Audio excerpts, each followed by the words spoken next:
Look at the way they just covered real stories. Look at the March for Life, okay? Hundreds of thousands of people show up in Washington, D.C. Hundreds of thousands of people are marching for this.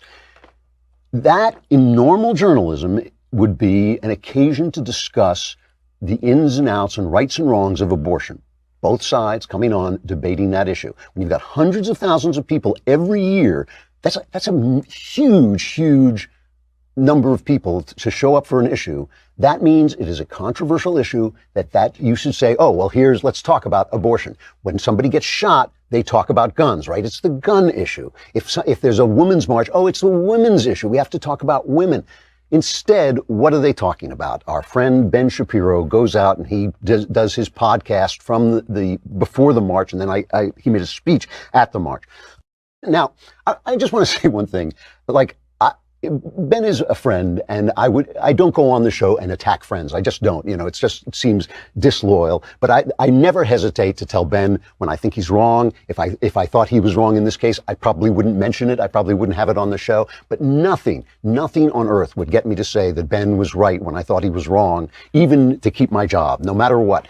This is what he said. He was responding to a mailbag question about whether you would kill somebody, abort somebody if you knew he was going to be evil. And this was his response. The argument, I guess, here is that would you kill baby Hitler? And the truth is that no pro-life person on earth would kill baby Hitler, right? Because baby Hitler wasn't Hitler. Adult Hitler was Hitler. Baby Hitler was a baby.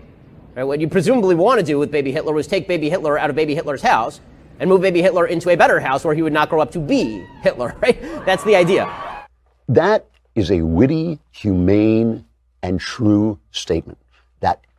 A liberal would agree with this. You don't kill somebody for a crime you think they may commit. I mean, we're not living in Minority Report, right? If a baby is born, the baby is innocent. And Ben said, well, you would try and change. There's all this fiction about this. Remember the boys for the band, in the band where they clone Hitler and they go around trying to make sure his father dies at the right time, and the famous Nazi hunter goes after these kids. But in the end, he burns the list of the kids because you don't go around killing children for crimes they haven't committed. There's not one thing controversial, not even a little bit controversial about what Ben said. So why are they talking about that? They're talking about it so they don't have to talk about whether killing babies in the womb is right or wrong. That is why. Because it's not an issue to them.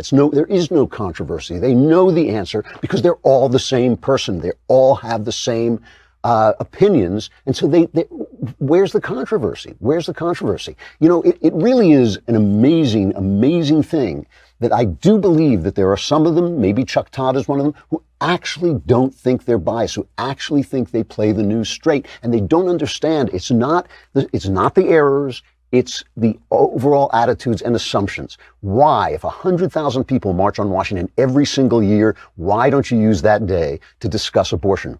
Why? Because when you discuss abortion, anti-abortion people tend to win the argument because they're right.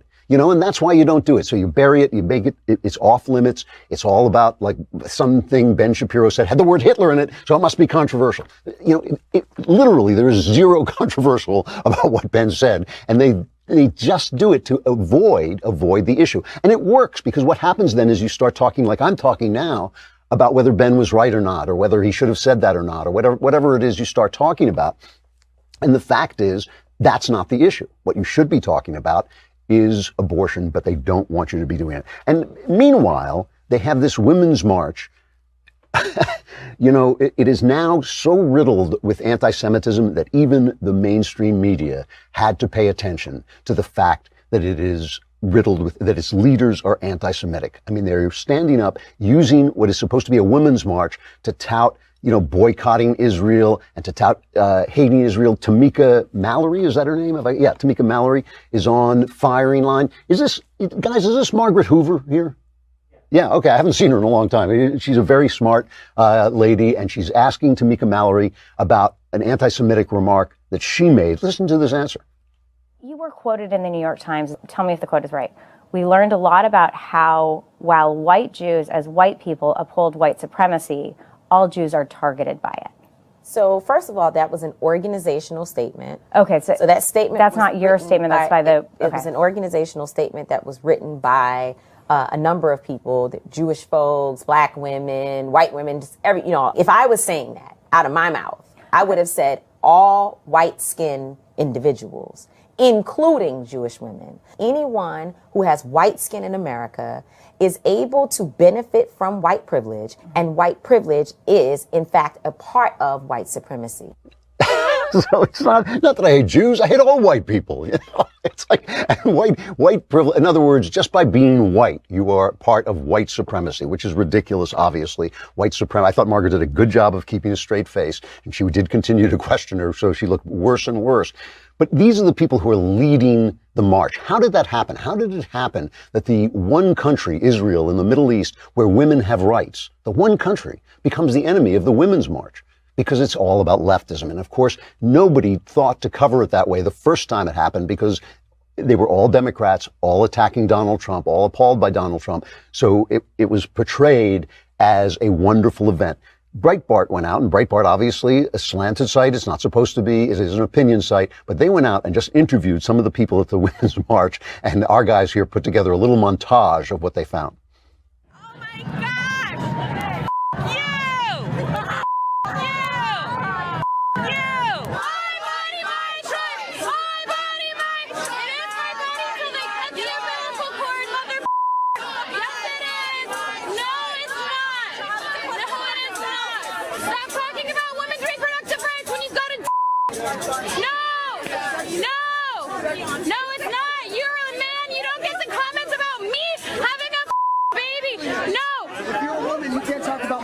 I did. You're showing me. No, honey. You're showing everyone that you're a bitch by what you're doing right here. I've had 2 abortions. I don't give a. It's my body. It's my choice. No uterus. No opinion. No uterus. No opinion. Kind of a big no uterus. No opinion. Stop killing babies. Seriously. It is a blob of cells. Cells. It's a blob of cells. I smell fear on you. Do you? I smell fear on you. I smell fear on you! I mean, this is, I think a lot of what you're seeing there is actually mental illness. I think that's true on college campuses too. I think a lot of kids who have troubles and whose parents are not paying enough attention and who aren't around to make sure that they deal with those troubles. It's much easier to drug them. It's much easier to give them antidepressants. The kids go to college. They get tired of the muzziness of being on antidepressants. They get off the antidepressants, and they're the kids who show up and say things like you heard some of those women saying, the kind of screaming craziness, the hatefulness. Of course they're hateful. Of course they're hateful. The entire idea of feminism is that women's values are no good and that women should adopt men's values. That's just an incredibly anti-female point of view that feminists put forward. You know, but the fascinating thing is there was an article in the Atlantic about women who showed up for the pro-life march who were atheists and liberals. And they said, you know, we were welcome there. We were kind of outliers. Most of the people were religious conservatives, but as long as we were pro-life, we were welcome there. And they were kind of surprised to find that they were included.